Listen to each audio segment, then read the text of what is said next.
Hey, howdy everyone. Welcome to the ComicBase Livestream. I'm your host, Pete Bickford. We'll be here for, well, it might be a short one today because there's stuff going on that I'll get to in a bit. But I want to take as many of your questions as possible, so please post them to the chat if you're on YouTube. And also, while you're there, please like and subscribe to the channel because that helps get the word out to everyone who's on the list. But YouTube only sends a certain percentage of those to notifications, apparently. It's fun. Anyway, hey everyone who's here. Hey to Oro and Greg and everyone. Great to see everyone. We're going to get right into it. And let's see as we go here. Okay, so first of all, ComicBase news. If you are on the Burning Man, which is the next version of ComicBase, whatever it gets called, well, there's a pretty good bet since we've been using years for the last while that it probably will use that as well. But if you are in on the Burning Man beta, that is now actually live. So if you're in there, you should have gotten a serial number attached to your account where you can try it out. That said, no particular need to dive headfirst into it. Even some good reasons you might want to wait a week or so, because we're still we get done with the heavy lifting behind the scenes and everything, but on the actual client end of things, it's not a ton of new things you're looking at right away. A lot of things behind the show, but nothing that's necessarily going to get you really excited yet. So if you're not in a big rush, go off and hold a week. It won't hurt our feelings. But if you do want to get in on the Burning Man action, probably this is your last week to get in. If you do want to do that, send a note to pbickford@human-computing.com and give me your preferred email address and user ID and what version of ComicBase you're using right now. And if we need testers for that area, I will definitely get you in on the testing. And given the fun we had last release with French-Canadian systems, if you are from French Canada, or for that matter just France, and you'd like to be on it, please drop us a note, because I have no idea why. I have no rational explanation for this, but French Canada has always been a weird thing for us. In terms of finding strange problems with currency conversion or language or whatever else that are going on with the program. It's somebody's the first bug that I would have pulled the release for is always inevitably someone in French Canada doing it. So let's just get that done in the beta period, so that when it goes into final release, it'll all be smooth sailing. That's probably a better move. All right, let's see what else is going on in the chat. Hey, Andre, nice to see everyone. Jesse Comics, welcome. Washington, nice day. Finally, we're getting some breaks in the weather all around the country. It's good. Hey, Aaron, nice to see you. Mike, yeah, let's get to it. Let's see here. You guys are answering each other's question. I'm just going to stay out of that one. Okay, so other things that are new in life. So the office will be closed on Friday. This is one of the rare times when we're actually just going to take a day off. It just turns out there's enough of our staff that need to be doing other things that we're just going to head out and enjoy one of the last days of summer. So please, if you could hold your emergencies until Monday, that'd be much appreciated for this. Or get a jump on them and have your major emergencies just right away. Matter of fact, you could have them during the show, and that way we can answer your questions live. That is always a good thing. And by the way, if you do have questions for the show, please post them in the chat, and make sure you use the little @ComicBase TV thing on it, because it makes them highlight in a way that makes it easier for me to glance down the chat and know that you're talking to us.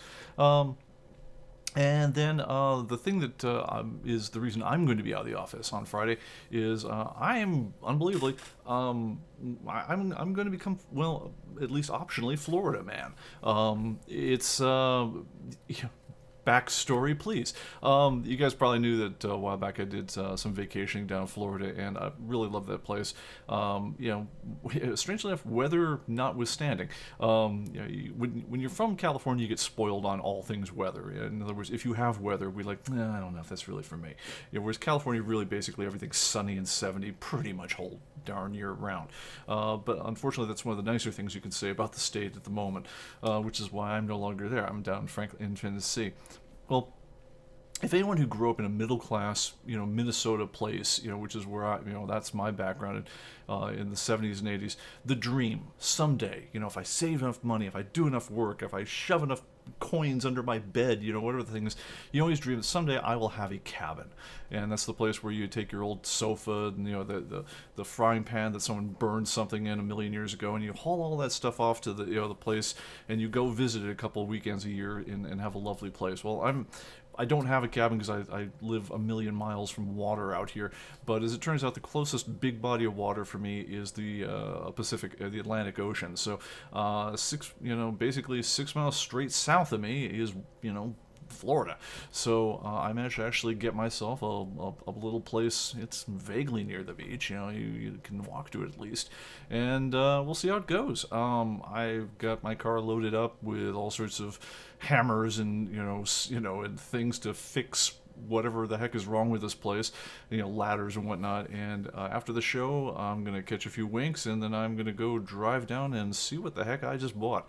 And hopefully it's still there after Hurricane Fred or Tropical Depression Fred or whatever those things are that go through Florida and periodically wipe away everything you've ever done. Back in Minnesota, it's like my whole experience with cabins up there is they're wonderful. After you get up there a week ahead of when you really want to be there and spend all your time rebuilding the deck that froze over during the winter when the lake expanded and took it all out. I suspect I'm probably in for something similar to that, but at the very least, it's a whole new adventure in my life, so I'm looking forward to it. And if things go well, I guess if they go well but not too well, the next podcast may actually be from down there, because I'm hoping that A, there's electricity, B, let's say A, the place is still standing, B, there's electricity, C, there's internet. And if so, then we should be able to do the podcast from there. It'll probably just be me and a laptop, so keep the expectations modest, but there you go. That is my plans, at least for the next weekend. We'll see what the hell happens. This is an adventure. Okay, blame Canada. All right, so anyway, that is it. Let's see. Andre asks, Pete, let me get the things up here. When are the new set of pictures coming out? I believe the ones for the Blu-ray have already been posted if you're on that list. And I also think the disc images for the pictures have been updated as well, although I probably didn't update the dates in the description, so I apologize for that. I'll see if I can handle that before I head out. Let's see here. Another thing, and this is almost personal news. If you guys notice the massive stack of comic books behind me, you can't even see the bottom of that stack. That is Free Comic Book Day stuff that I think this is a record. I've never seen this level of content come out for Free Comic Book Day, and we just, we pulled off a couple as file copies, and the rest of it is, and we ordered, I think, like 10 copies of everything. Anyway, I have an enormous amount of this stuff, and the way it goes is if you happen to buy anything from me on my not Amazon, but my Atomic Avenue store, basically, if I can ship the thing and it's, and I can stick it in a box, basically I put your order in, I stick it on the scale, and I keep on adding comic books until it hits the the pound mark or whatever the next mailing increment is. If you order one comic from me, it's getting mailed separately. But if you order like a couple comics, so it gets over the point where it's going in an individual mailer, then yeah, I'm going to be dumping as much free comic book stuff your way as I could possibly do. So good time to look at the Atomic Avenue store of 1P Bickford. Just saying, because darn it, I want to get this stuff out here. You would not believe how many boxes of free comic book stuff, Books Day stuff has come in, and it's driving me nuts. So anyway, that's kind of a nice problem. All right, so let's see here. RN says, is there a way to export from one database and copy to another? I have two databases on ComicBase databases, one for my personal collection, one for selling. If I want to change the comic from my personal collection and move it to the Cell collection. Yeah, I think we covered that one, if not last podcast, maybe the one before it. I think we ran through the whole process. It's a look for that one. I'll give you the thumbnail version is if you have the Pro or the Archive edition, you export out of one database and you just file import it into the other. But have a look at the podcast a couple back and see if you can't find it. If you are stuck, give us a call and we'll lead you through it. And let's see here. Dig. Oh yes, and Greg, we are going to be getting, this is like kind of like the star question of the show, about the storyline I don't know if you call it a feature or a fiasco, but we are going to be hitting that one. Let's see here. Is the Free Comic Book Day releases seem good, exceptional, or blah? My friend Roger related to me that some years the releases were so good considered collectible. They are, honestly, they're all over the place, but I'm going to say they're better than average. I'm gonna say the Marvel stuff seems pretty, give me a story and fill in the blanks kind of thing. But it's kind of a nice way to Free Comic Book Days can do a number of cool things. They give you a good preview book if you've got a good series coming out, where the Free Comic Book Day one will actually become the first appearance of whatever character that is. And so if you have the Free Comic Book Day one that introduces something awesome, I don't know if they did one for The Walking Dead, but I think they were featured in an early one. Then yeah, that one is going to become very collectible. If you just a lot of the indie guys will just try to tell a good story, and that is also great to see. It could be just a self-staying title, and what you're really doing is advertising you as a publisher. Those can be quite good. The ones that are kind of like, they're no problem, but they're nothing exceptional, tend to be, in my mind, things like Archie or a lot of times the ones where it's just sort of like exactly what you're going to get ahead of time, and it's nothing bad, it's nothing exceptional. But I haven't seen, just looking through the ones that came out this year, I haven't seen anything that I'd go like, jeez, can't wait to get rid of that one. No, there's a lot of really interesting stuff, and man, there's so much of it though. I think there are probably 30, 40 different individual offerings. I've really never seen the like of it, and I think I'm still waiting on the DC stuff to come, so there's more coming. Yeah, there you have it. Let's see here. It says, Aaron says, Content Man says, other years the content was so bad it was embarrassed to be giving it to customers. Strawberry Shortcake free comic book issue. It's funny.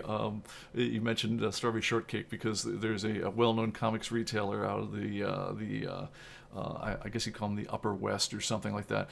Who was determined to corner the market on Strawberry Shortcake. He was convinced that there's gold in them Nar Hills, and he really went to town pulling Strawberry Shortcake issues. I don't know how he did with them, but who knows? Maybe he was right. All right, so let's see here. Okay, Oro asks, one of two. In the other tab, there's a field for shipping weight ounces. How is this determined, please? Raw comic book package weight. I've submitted a few, and no one said stop it. Let's have a look at what that is. All right, so when you go, and let's go over to the screen here. When you go and you double-click on an issue, pull up all its details, right? Oh, by the way, and this is like a real basic tip, but, if you're watching this one and it's the first time doing it, when you want to see the detail on anything, this very, very far left column, not the one next to it, not the media column, that's whether it has media. This one over here is whether there's a picture, but this very far left column, you'll notice it highlights the whole thing. Either click and let highlight and hit enter, or double-click over here, and that pulls up the detail view. Anyway, so we've got a number of different tabs over here to see different, we've got as much of the basic stuff as we can fit on here and get in there.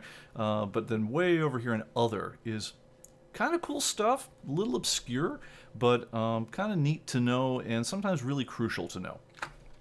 All right, so what happens here is there is actually, when you get to shipping weight, there's which is this field way down here. Obviously, Star Wars The High Republic Edge of Balance is not actually 0 ounces. What this is that's the shipping weight if you were to take this book, stick it on a scale. With a bag and board is probably good if you want to be very exacting on it. If that's how you ship, I would suggest with a bag and board personally, because that's a standard in our world. But if you do that, that ideally is the weight of the thing. Now, most of them are 0, so how is the slightest bit useful? What happens is ComicBase uses an algorithm based on cover price and a few other factors to guesstimate, based on the type of item it is, to guesstimate the shipping weight if we don't know it for sure. So for instance, comic books, the guesstimate for every standard comic book that doesn't have an excessive number of pages is usually like 3.2 ounces, which if you stick it with a bag and a board on a scale, you're going to wind up very close to 3.2 ounces. Now, there's some decimal edge towards, it hurts us a little bit to be too, to be under, we don't want to be too far over, but if we have to be wrong a little bit, we'll guess towards being a little bit on the overside. That's on the guesstimate. Now, what happens is, if we actually know the weight, like if someone actually took it on a scale and submitted it, then that gets used in preference to the guesstimated weight. And so that's where the shipping weight comes in, because there are some places where the shipping weight or the guesstimate is just plain frickin' wrong. And where it really nails you is something like the Marvel Treasury editions, where when you take that thing and you actually figure out what it takes to put that thing in a bag and a board with, and things like that, the actual shipping weight, they had like a $250 cover price for the Treasury editions. They were huge, but they only had they only had sorry, I'm losing my words right now. But they were so huge that they're very expensive to ship. They're actually very heavy books. I mean, some were about a pound. Anyway, magazines, especially really dense, glossy magazines, tend to be wrong on the weight guesses. So it's very helpful if you ever are shipping something, or like you sold on Atomic Avenue, and you say, "Hey, man, the system calculates guesstimate for the weight difference, for the weight of the whole package, but it's wrong, or it's I can't do it for that amount, or something's very strange about this thing." What you can do then is, if you were to basically weigh the comic yourself, send it in as a correction, that lets us better inform what we're doing, and it, like I say, it overrides the guesstimate whenever you sell something. So that is what the shipping weight field is for. Thank you for asking, because it kind of never comes up, but I do appreciate you sending those in when you know them. All right, let's get back to things here. Let's switch my... It's funny, you can switch from having the key off to... there's like a chroma key which lets me do things like flying in your questions and stuff like that, and you can switch to having it off for going from transitions, no problem, but when you have to separately toggle it if you want to go in picture. Anyway, it's kind of weird. Let's see here. Greg, also funny that I thought all the free comic book stuff was free to the stores. The store pays for everything. We have to buy the issues. We have to pay for the shipping. Now what it is it's cheap. It's not free. I want to say that they cost the store some like 25 cents each. It's some odd number like 28 cents or whatever else. But then you add in your shipping and everything else, and the shipping is. When you ship someone just a bunch of comics, that gets pricey. Hopefully it gets buried in with the massive order you had, with other things, and you kind of amortize the whole thing and just chalk it off to free will or goodwill. But yeah, that's the thing. They also do the other thing that comes around once a year. Didn't happen last year, but I hope they do it again. Is the Halloween comics. There, because they know you're going to give out these things a lot. The idea is give people comics instead of candy at Halloween, and as they say, rot their brains instead of rotting their minds. Rot their minds instead of rotting their teeth. The thought there is they make those intentionally smaller in size, also easier to cut down and carry around along with a candy bag or whatever else you got going on. They're smaller and thinner by far than the free comic book day stuff. So they go much further, and I do believe they're also cheaper, but none of the stuff's free. Ain't nothing free in this world. All right, let's see here. ComicBase to Oro says, I use a kitchen gram scale, supposedly accurate to 0.5 at gram, blah, blah, blah, blah, blah. Yeah, we basically stick it on a shipping scale. That's how we do it when we're filling and stuff like that. Yeah, if whatever you got that works, please send it in ounces, though. We're an American company. We don't do the metric when we're doing our shipping. That's one of those things. All right, so let's push on. Rob asks, are Livestream searchable tags? They could be if I took the hours required to go through everything I've just recorded and then go through and chapter mark and tag them. I'm just not that good a person. Maybe this is a feature for another thing. Now, one thing I do wonder though is because there is real-time transcription available for there's basically an AI that will try to figure out every mumble that I make and try to figure out what I said. I do wonder if there's a way to search it by the audio track. If someone knows, please put it in the chat. All right, let's see here. Oh yes, a request from the to demo how to add genres to titles, i.e. tags. Easy enough. Let's do it. All right, so let's take our friend Star Wars: The High Republic, The Edge of Balance. All right, so what I'm going to do, double click on this guy over here to get to the title information. Just go up here under title information, and then tags. So tags replaced. Once upon a time, back when there were only a few hundred titles in ComicBase, we came up with the idea of genres. Like, wouldn't it be cool to be able to list all the crime comics? Or, hey, if you want to be really crazy, let's have all the crime horror comics or the horror fantasy comics or something like that. And we added, we did some consultation with the folks over Comics Buyer's Guide, and we determined that there were basically 22 genres that anyone cared about, and we put them all in there, including some strange ones like licensed, which is something, so you can find all the things that they're in comics but they really were something else. So that's a good way to find things like Transformers or Barbie.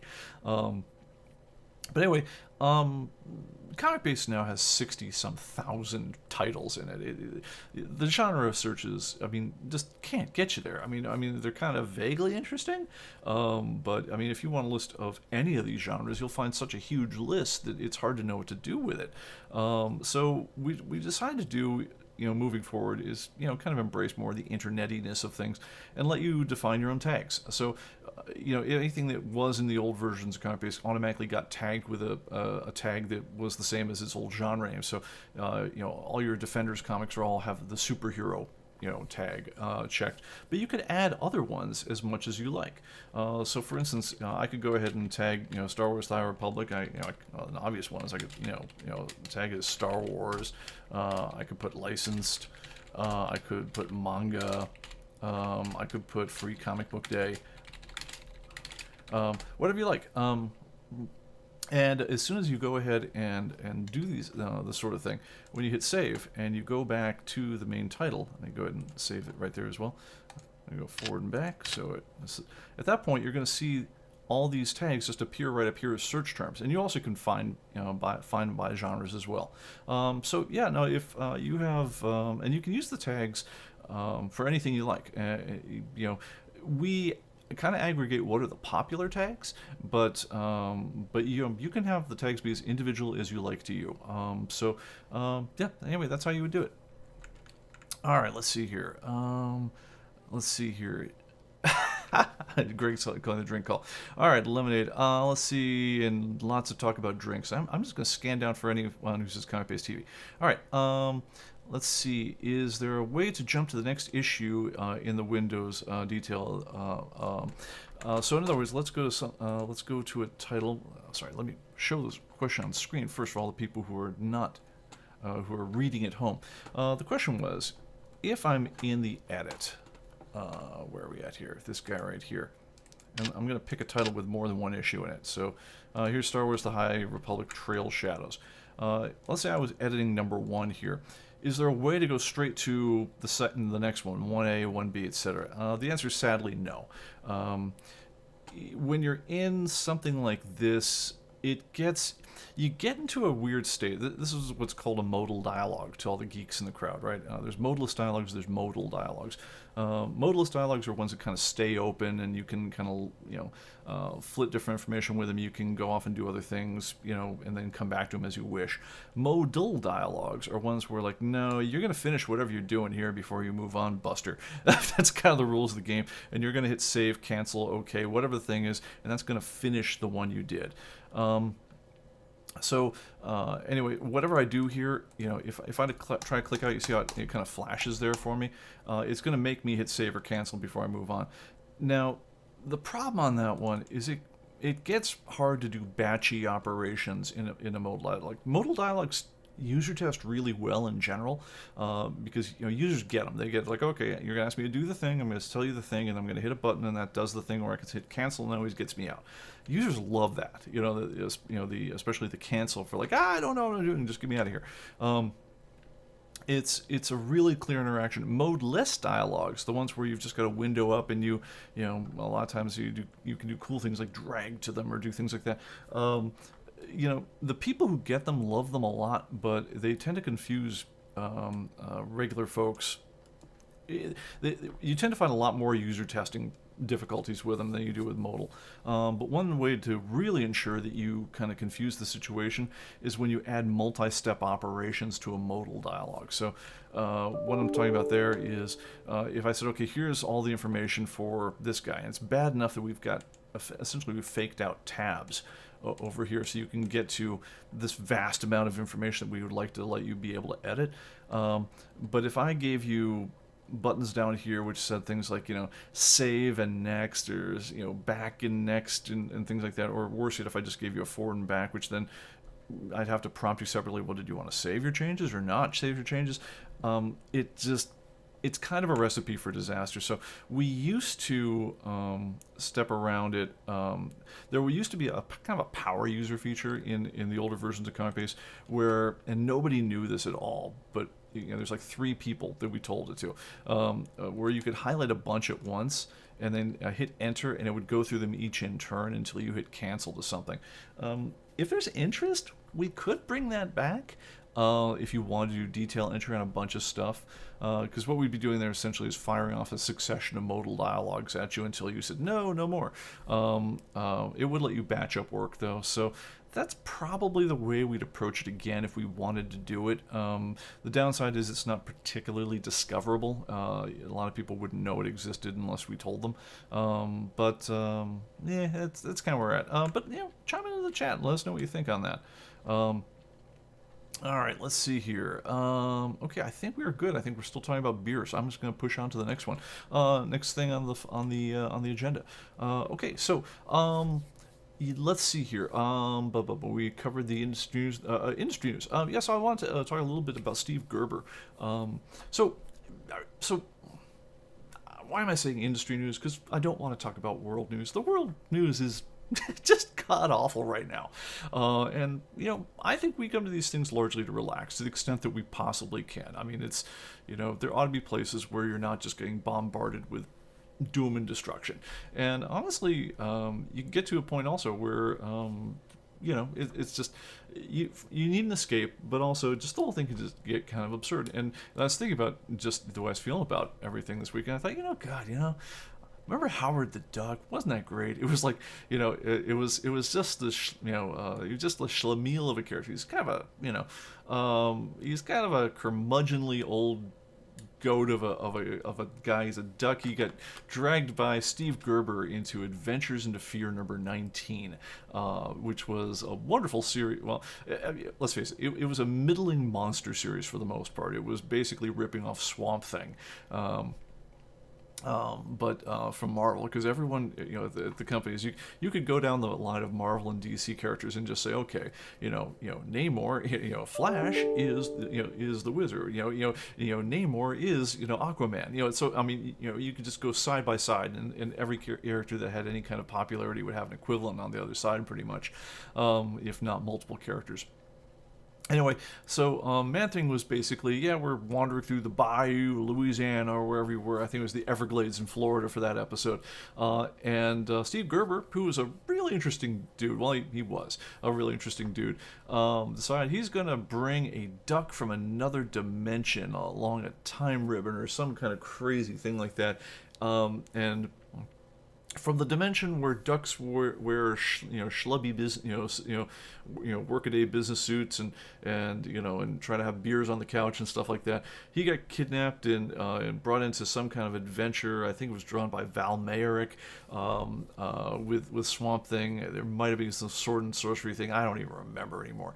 But anyway, that somehow it got caught on enough, or you know, it got enough of a following that a number of years later, he got his own series. Howard the Duck #1 was the one we lifted for the live stream right now, and I just love the slogan of the series was trapped in a world he never made. Because man, it just, if you don't feel like, man, what did I have to do with any of the things going on right now? And is there some way I could get out?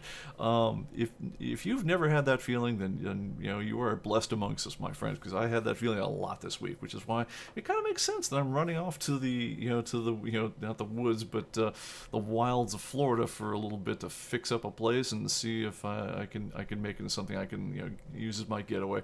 That kind of resonated with me, so that's why I went with there. If you haven't checked out the Howard the Duck original Marvel series, I would strongly suggest you do it.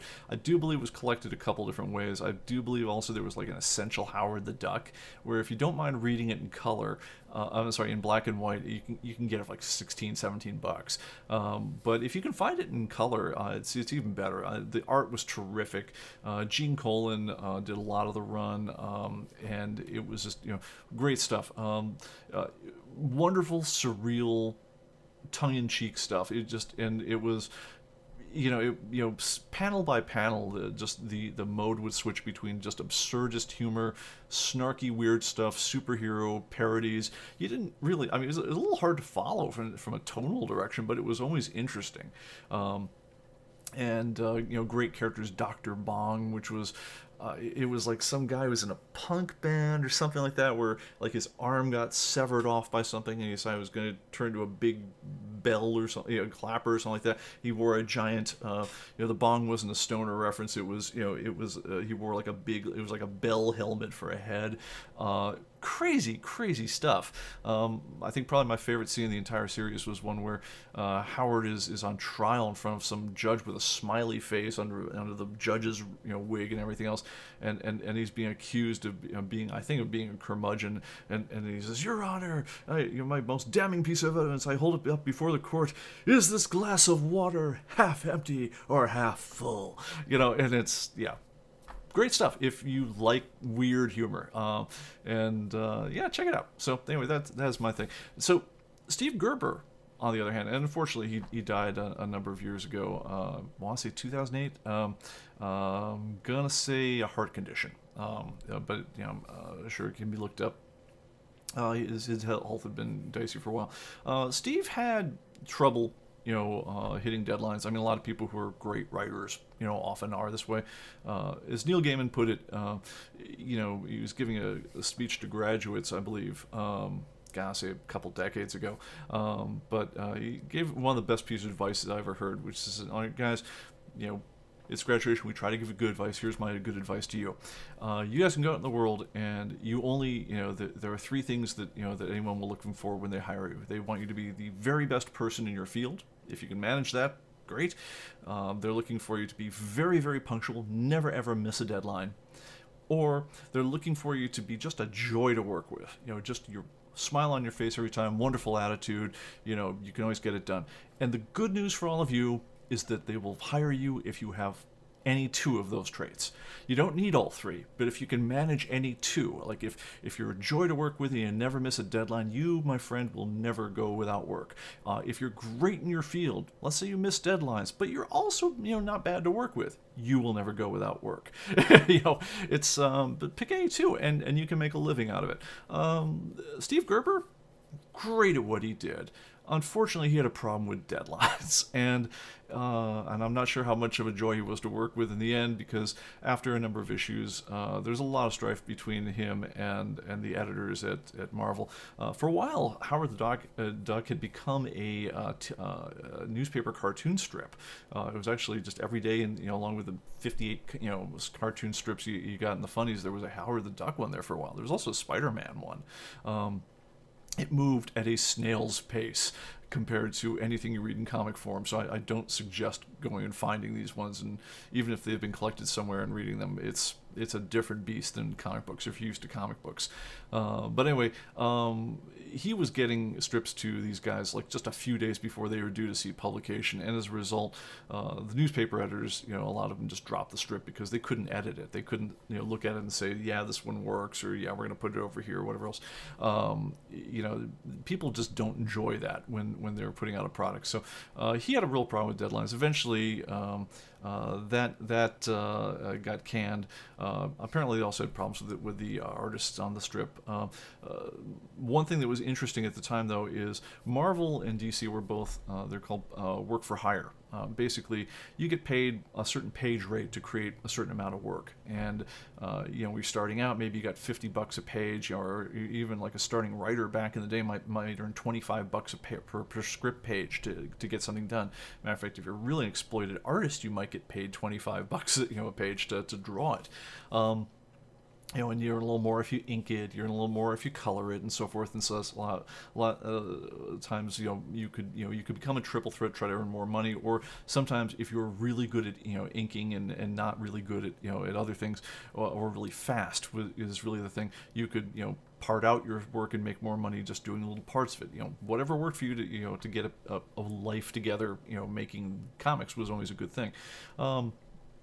Anyway, Marvel was starting in the 70s to get some animation deals, to get there was talk of movies and things like that. If you looked at the Marvel's movies in the 70s, they were awful, but at least they were getting into the business. And Howard the Duck, of all things, was something that made it into the papers. There was talk of doing a movie, and when it made it into the papers, Gerber and I want to say, was it Merrick? Might have been Merrick. I could be wrong on this one, but I know Gerber cut a deal where he was supposed to get a percentage of the newspaper revenues because it was a brand new stream of revenue. He was complaining because they would pay him toward the end of things. A lot of businesses, especially when they're not being particularly nice, will be very aggressive about what they call the receivables, the money that you owe the business. They want to see that one in 30 days or less, but they'll take their sweet frickin' time paying you. And so, like a lot of times back in the day, before, and I'm gonna say things like PayPal and really helped get rid of this sort of practice. But the old checks in the mail thing where you get paid net 60, net 90, and then you call 60 or 90 days later and say, hey dude, where's my check from that work I did a couple months ago? And they'll be like, oh, we'll check in with accounting on that one and we'll think about getting that one over to you. So I mean, that's why the checks in the mail was always one of the great lies. This has gotten much better for most people over the days, but one of the ways when you see a business that's failing, they're actually going down when when they're paying for their stuff net long, and they're also insisting that you pay them net quick, because at that point they're basically just finessing their cash flow to try to cover their debts. Anyway, Marvel was doing that kind of stuff. They weren't particularly in straits in the 70s, but they were cheap bastards, they had promised Gerber and whoever the artist was on the strip deals on that one, but they were taking a really sweet, long time paying them, which then fed into Gerber's, penchant for not putting out work in time, and the whole thing just eventually collapsed. And then to add insult to injury, so Marvel fired him from Howard the Duck, and then later on he got word that, oh yeah, by the way, we hear that they're optioning it for a movie, which was, if you guys have ever seen it, the horrific Howard the Duck a live action movie with sponge rubber Howard and just, wow, it just won good. But I forgot who played his girlfriend Beverly. That was, but yeah, it was just a strange movie. Also, weird trivia on that one. The soundtrack on that one was the first soundtrack appearance by one Thomas Dolby, who has done better things since then, thank God. But anyway, he heard that they were going to, that there was suddenly going to be movie money in the mix, and his anger over being fired off the strip, obviously rekindled quite a bit, and he sued Marvel, saying, "Hey man, I am the guy who created Howard the Duck. If you're going to put that thing in other properties, you paid me for the comics, but if you're going to put this in something that's not a comic, you owe me. You can't do this without my say-so, and you can't do it without paying me." It was the first major creator rights lawsuit that I'm aware of. I believe the Jack Kirby one and the Siegel and Schuster one for Superman happened later. He's, I believe, the guy who more or less just fought that one down the way. And there was actually, to help in the lawsuit of the pushing the whole thing, I want to say in 1982, Eclipse Comics came out with a book called Destroyer Duck, featuring some Jack Kirby artwork, drawing a character who's he's like a duck on a rampage. I think his name was revealed to be Leonard at one point. And for all practical purposes, it was Howard the Duck. But it was a duck on a rampage who, according to the book at least, was decidedly not Howard the Duck, who was going to get retribution against some kind of skinflint corporation that was exploiting creators. Anyway, the lawsuit eventually went down in flames. It took a number of years, but in the end, Gerber, I think they settled for some amount, but he had to drop the lawsuit because it was decided against him. I think there might have been some money paid as a shut up, get out of town for the movie. I'm not sure about that, though, as I'm saying it. But I do know that Gerber, in the end, lost the actual case. That said, the fact that he went to the wall, the fact that new comic publishers like Eclipse came out and backed him and started giving venues to celebrate comic creators like Jack Kirby suddenly could do their own thing, it really led to the whole renaissance in comics that I just loved. I mean, it led to the modern world of comics today, where creators got to own their own things. By the time the 1990s rolled around with Image Comics, and you saw major creators like Todd McFarlane and Eric Larson and Jim Lee, who had been at the absolute top of their game. I mean, they're pulling down massive page rates. They've got percentage deals going. They're actually getting partially paid for their work at that point. The idea of giving a comic creator anything in addition to their page rate probably was it came as a result of the Gerber suits against Marvel, because it basically just raised the stakes and say, hey, he was just a writer, man. I draw the thing and I'm better than him and I bring more to the table, and I deserve at least that much respect as well. And so people started saying, hey, you want me, you're gonna cut me in a little bit. Eventually that wasn't enough. So, in the early 90s, Marvel lost, some of their massive talent. Jim Lee and was it Rob Liefeld, who was doing New Mutants at the time, who just created Cable and so forth. They left for a deal where they got to control the characters. Anything that you create as an independent character is really yours. You get all the licensing. You make a toy out of it. You make a movie out of it. That money comes back to you. Tom McFarlane left run on Spider-Man that just was it was just selling like freaking hotcakes. I mean, his page rate was off the charts, but he didn't own Spider-Man. He was playing with someone else's toys at that point. He went off and created Spawn, and then created a model company based on 3D image capture and so forth, and just really changed a lot of the game. And these people actually went and made big money. You could actually become a comic book multimillionaire at that point. It was an actual thing that could happen to you. And all this, honestly, I think you owe much of the credit to Steve Gerber. So anyway, that's the long story, but hats off to him. Steve got a little bit of recognition later in the game. He took part of when Malibu, which was an independent comics creator at the time, when they created their Ultraverse. I think he worked on Sludge and was it the Exiles? But I mean, he did some great writing for them. Don't know if his deadlines got any better, but at least he ran the show. And ironically, Marvel later on bought Malibu because they were doing computerized coloring, and they bought them basically to get their computerized coloring technology off them and the studio that was doing them. So it all came around again. But he held on to I understand later deals. He went back and did a later series for Marvel, Max, doing Howard the Duck. Honestly, I gotta admit, didn't read it. It really seemed to lack the charm of the later one. I was not a big fan of the Marvel Max series. I think it would shine for something like The Punisher, where you could do more of a gritty R-rated treatment of things. I don't know if I want to read an R-rated Howard the Duck. But I will say the original one back in the 70s, crazy as it was, well worth reading. All right, anyway, that was my rant on that. So let me check the chat here. All right, so let's see. Power user feature. Greg knew about the thing with the editing multiple things. Man-Thing isn't a rip-off Swamp Things. Two characters were introed about the same time, so really just an amazing coincidence. Yeah, kind of like those amazing coincidences that happen so very frequently in comics. All right, let's see here. Thanks to the Noir Duck discovered that I had 3 #1 copies. Hey, right on. Oh, by the way, Oro, to answer your earlier question from the chat, I don't actually know where the duck fishing one came from. That Mark, our artist on staff, we just talked about, well, he's be out, I be out, some other folks need they're out there. I said, well, see if you can find a comic gone fishing kind of thing, and he just did his magic. So I'll have to ask him when next time I talk to him. All right, so let's see what else is going on. Find where's my mouse? Here we go. Let's see. Oro says, anyone struggling with entering analog science fiction fact into magazines? Seem to be innumerate problems with the mag itself. I don't know. Let's see. Copy arrived this afternoon. Scanned it, got month right, but 2020 and wrong cover. It's all complicated now. They're doing double issue #2s. Good grief. I don't know. I will have to look into that. So one thing that's interesting, and I'll say this about, let me see, analog science fiction and fact.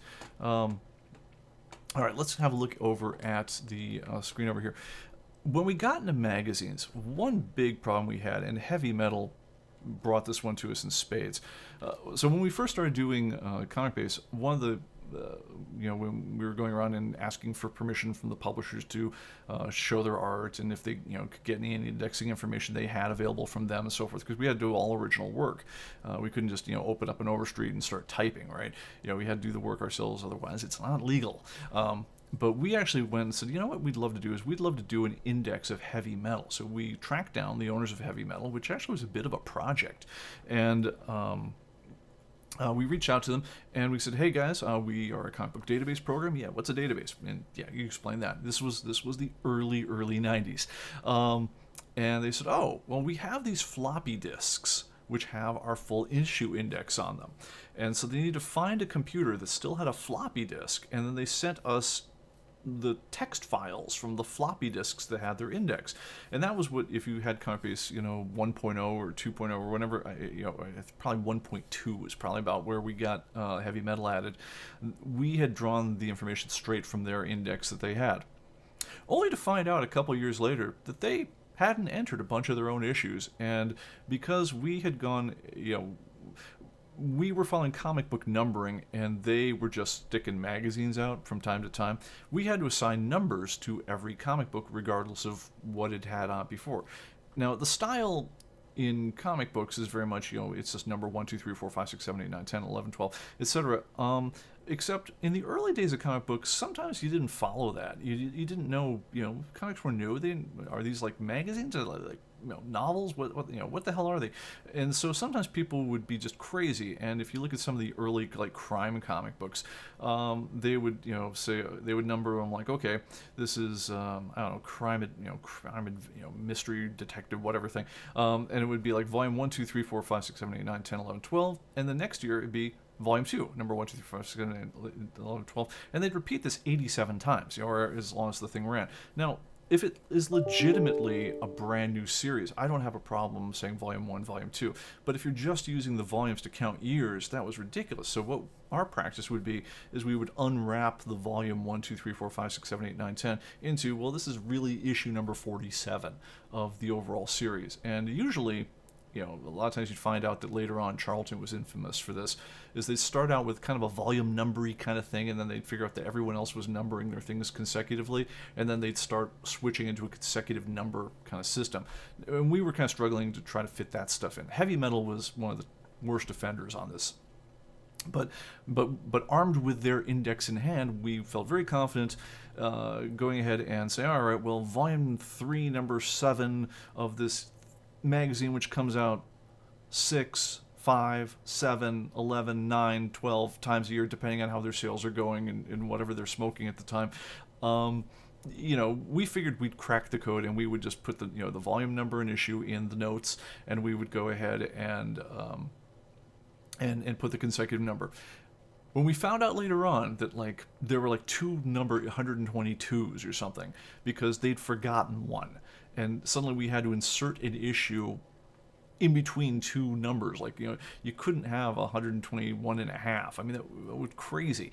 And you also couldn't renumber the whole series after the fact because people had already stuck inventory into them. So we're just, I mean, that thing was such a headache. Anyway, we were delighted when they did go to a second run of Heavy Metal, they started actually putting consecutive numbers on it. Anyway, we had this sting in our hand very much in mind when we were looking at the prospect of doing magazines. We're thinking, well, good God, we could probably get really good research on, say, Time Magazine or Newsweek or something like that.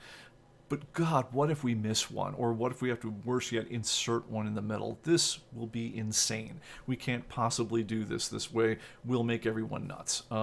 So what we decided to do is we figured we would use essentially television show numbering on them.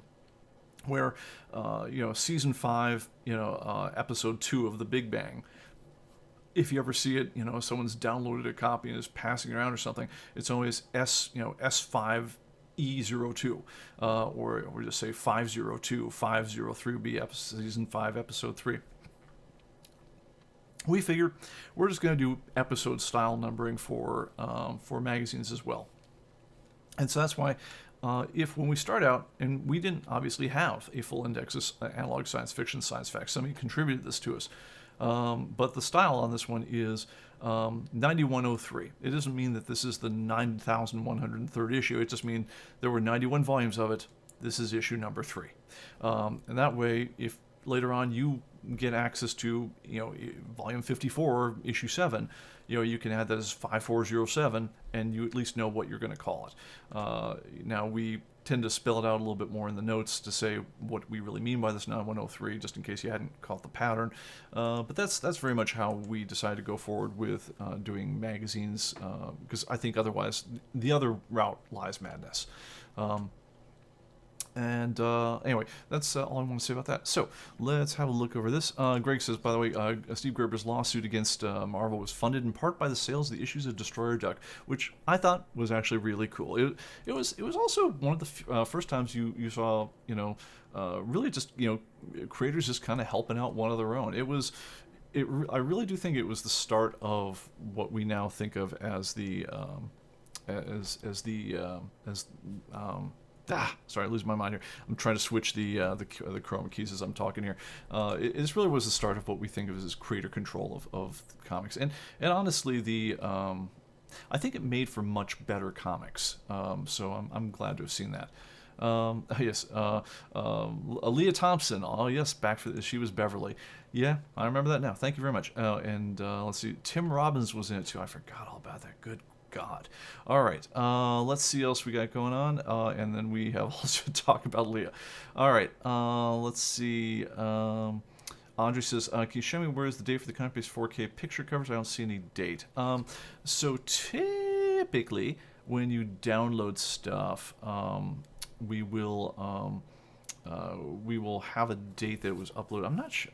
I'm gonna have to look that up. I know we keep a date on the website of when the thing was live, and I thought we showed that when you're looking at the downloads when things were posted. Maybe we changed up the interface on that, but I will try to update that and make sure it's there. But I do believe that the 4K archives that are up there, I remember because it took all frickin' day to upload them to the media content server. I do believe those are all current with the latest stuff. All right, I think that is about all we got here. So anyway, guys, thank you for joining us for the live stream. I'm going to pack it in, and like I say, after a bunch of late night driving, hopefully next time you hear from me, I will be in Florida with a working internet connection, maybe a place to even sit down. Who knows? It could happen. So anyway, guys, thank you. Stay safe. Have a wonderful end of summer yourselves. I don't know about you guys. My kids are back at school now, and yours are probably lined up there as well. Summer went way too fast this year, so hope you had a good time. All right, guys, take care, and we'll catch y'all next time. Bye-bye.